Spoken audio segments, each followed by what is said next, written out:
In this episode, we're going to be talking about living full out, living the best life possible, and how to be successful while you do it. Welcome to Thriving Launch with Louise Congdon and Kamala Chambers, the show for heart-centered entrepreneurs who want it all. 5 days a week, we bring you different segments to inspire you to live a life of freedom. We interview the leading experts in the field of business, health, and love. Be sure to check out Training Tuesdays, where we give you a clear action plan to grow your own business. How would you like to be able to interview world-class experts? Sit down and have chats with people like Jack Canfield, Marianne Williamson, Robert Kiyosaki, Tim Ferriss, you name it. Would you love to interview other people that you really admire and consider to be your heroes? Well, we've created a course for you that teaches you how to podcast, how to set it all up, and how to get going so that you can really have a successful show and you can do it properly. Over at thrivinglaunch.com, we have a podcasting course, and it's there for you, waiting for you to snatch it up. So head on over to thrivinglaunch.com and let me teach you how to podcast the right way. Today's guest is Preston Smiles. I first saw him on YouTube where he had hundreds and thousands of hits on one of his videos. It seemed like he was doing freestyle, kind of spoken word. Then I followed down the rabbit hole and landed on his website, saw that he does a lot to help people find their voice, find success, and become a bigger version of themselves. His work has impacted thousands and thousands of people around the world, and we're excited to bring him onto Thriving Launch today.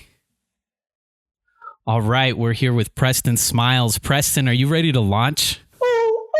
Yes, sir. Let's do it. Love that. Love the energy. You have so much energy. You're such a vibrant person. You have a really awesome YouTube station. People are very drawn to you on Facebook. You have an incredible message. I know you just got done speaking at Thrive with some of our previous guests, like Jack Canfield. You shared the stage with some of these guests. And I'm curious, how is that for you? Where's all this vibrant energy and awesomeness come from? Yeah. Well, part of it, it's who I be. I was like this as a kid. I used the energy differently. There was a point in my life when I was in a gang and I was, fighting and getting kicked out of schools and drinking and smoking. And I was living a different life, but it was the same energy, just pushed in a different way. And, sometimes when I'm feeling very extreme and I'm speaking to my coaching clients, I remind them that the same energy that Hitler used is the same energy that Gandhi used. There's only one power, and how we tap into that and express it determines on, what comes after that. But I've always been quite the leader. The question is where was I leading people to? And now I have such a deep reverence and understanding that love is all there is, was, and ever will be. And so that's so heavy on my heart, and it burns in my soul that it gives me energy. Like I literally am tapping into something outside of me that's bigger than me. And it gives me fuel. I think that's such a beautiful way to put it, because sometimes I look back on some of my past of I was a hellion for a while. I was drinking a lot. I was like stealing, and I was doing some bad stuff. And I did it full on, right? Just like I do life full on. So I love that instead of looking back with the shame, it's like, no, it's just where we're directing our energy in life. Absolutely. That's beautiful. Yeah, we've all had some times. I'm so grateful, though. I'm so grateful for some of the crazy stuff that I did and the ways in which I was operating, because without that, I would just be guessing. Without that, I would say that I couldn't serve people the way that I do, because I've been such a brainwashed, angry American and sad and been to the depths of my soul. And so it makes it easier for me when I'm speaking to people, because I know what they're experiencing and I know that it's not the truth of their being. And so I'm super grateful for the crazy Preston that was operating in my teens. What would you say to people about accessing that, being able to direct that energy into the direction that is going to be the best for the individual? Yeah, everything's a practice. I mean, whatever we practice more of, we get more of. And so practicing tapping into what makes your heart smile, practicing scheduling play and time to tap back into that innocence, that part of all of us that has never been hurt, harmed, or endangered, that to me is an access point. It opens up the space for one to create and use the energy that's already there. You know, I find that a lot of people are lethargic and tired and they have anxiety and they're overwhelmed because they're not actually on a daily basis experiencing their joy, that their play, their innocence and the essence of who they be outside of being these focused, and I'm doing quotes here, responsible adults. Preston, you're making me think about your messaging and what as you're talking, this idea comes up for me where I'm thinking about who you be and this energy that you have about being authentic to who you are and how you're bringing that out in your business, in your videos, with your branding. How do you bring that authentic energy into what you're doing with your business? There's a few ways, man. I'll say this. For me, I'm always, or have been, especially as of the last 3 years, because, nobody's getting this thing right. Nobody's getting an A++. Everybody's forever unfolding like a lotus flower. We're all on a journey home to the self. And so I will not stand up here and pretend like I've been getting this right all the time, or even if I do get it right all the time. But the practice that I've been in is not giving a F, meaning not making it about me. Because when I make it about me, it's easy to come up with excuses. When I make it about me, it's easy to sleep in a little longer. When I make it about me, it's easy to not go the extra mile. But when I make it about something bigger than myself, which, that comes back to the thing that we've all been taught a million times, is start with why. When that why is big enough, the how and the what and all of that stuff reveals itself. And so for me, it's about that. It's about reminding myself that this is so much bigger than me. When I think about it, one of the reasons why I do what I do, one of the reasons why I get up and put forth 110 every day as much as possible is because, to me, if there is going to be a Lil Wayne and a Kim Kardashian, there has to be a Preston Smiles and an Alexi Panos. If there's going to be, a Kylie Jenner, then there has to be a Kamala, and so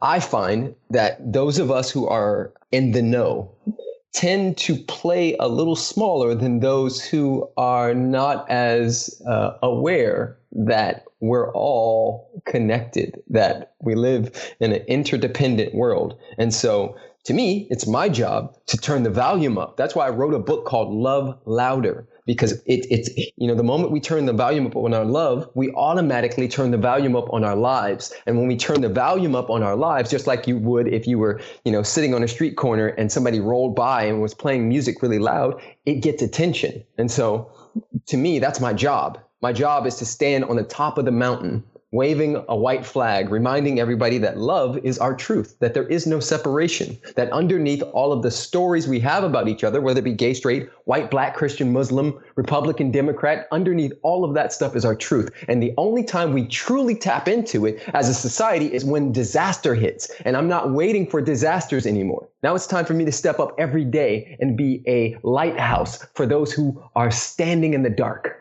Beautiful. I love where you're coming from and where your energy's at. And I'd love to hear from you. How do we apply some of this stuff? How do we take it into our daily lives? Absolutely. One, win the morning. A lot of people, I would say, out the gate, and I know this because I've been this. We live in a, high-tech, low-touch society right now. And a lot of times what most entrepreneurs especially do is the moment they're cognizant that they are alive, they reach over to that phone. And in reaching over to that phone, even if you just check one email or one text message, you now are in the day. And when you're in the day, then you're, essentially trying to put out fires. And, there's that email I have to respond to. And so we get going too fast. And so I remind people to slow down to the speed of wisdom. Do not reach for that phone. In the morning, find a routine, find a practice that feels good for you. For me, it's drinking a bunch of water, throughout the entire day, because most people on our planet are dehydrated, right? So a bunch of water straight in the morning, stretching, I go through a stream of consciousness gratitude where I just say thank you for everything. I don't care what it is. I'll be like, thank you for my fingernails, for my kinky hair, for my mother, for my dog when I was 7, just anything that comes out. It doesn't matter what comes out. I just go into the gratitude. And then some people journal. I don't journal as much. What I do is I read, and then I just sit in silence and meditate and take in the day and the stillness of the morning. And then I reach for my phone, and then I go into social media, and then the day gets started. So that's one practical tip out the gate that will shift and change everything. You know, a lot of our guests, it's really been really cool to notice this. After we interviewed Hal Elrod, one of the things that he talks about is like his miracle morning ritual. Maybe you've heard of it, Preston? Yeah, he's a friend of mine. Yeah, he's a great guy, fantastic guy. So if you guys are listening, make sure to listen to that interview with Hal Elrod, because in there he talks about having a miracle morning, some kind of routine that could totally change your life, and it's just in the morning. And the first one that he starts with is silence. That could be meditation, prayer, but a time of silence, and within that, a little time for gratitude. And I've been hearing that repeatedly. Why do you think so many people advocate that for the morning? And why do you think that that is so impactful first thing in the day? Yeah, I just back to it. This conversation of, you know, the world is moving so fast now.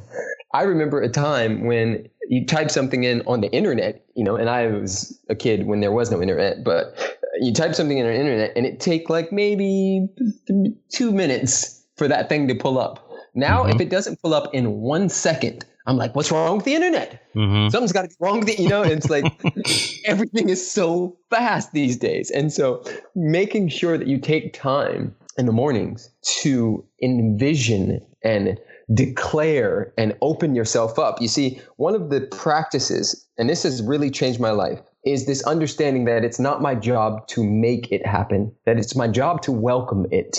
To become the space for creativity, to become the space for love, to become the space for harmony, to become the space for whatever needs to come through. You know, we spend so much time trying to become something, but the work is about revealing, you know? Steve Jobs was not trying to become something. He was revealing what was already there. Gandhi was not trying to become something. He was revealing what was already there. We can go down the list. And so instead of chasing these people or these results in our life, results and circumstances, it's about coming back to a reminder and remembering that it's just get to become the space. You know, we don't have to know. We just have to know the knower.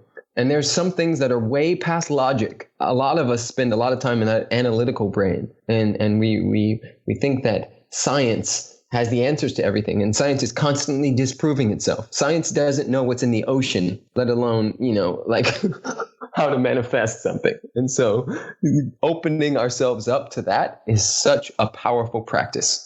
Oh, I love how you just brought it down to the real world and how we can apply it. This is so fantastic. I feel like we could just talk to you all day about this stuff and rap back and forth. We've been here with Preston Smiles on the Thriving Launch podcast, talking about living full out, living the best life possible. Thank you so much, everyone, for tuning in, and keep thriving. You've been listening to the Thriving Launch podcast. For books and resources related to today's episode, make sure to head over to thrivinglaunch.com. We'll see you there.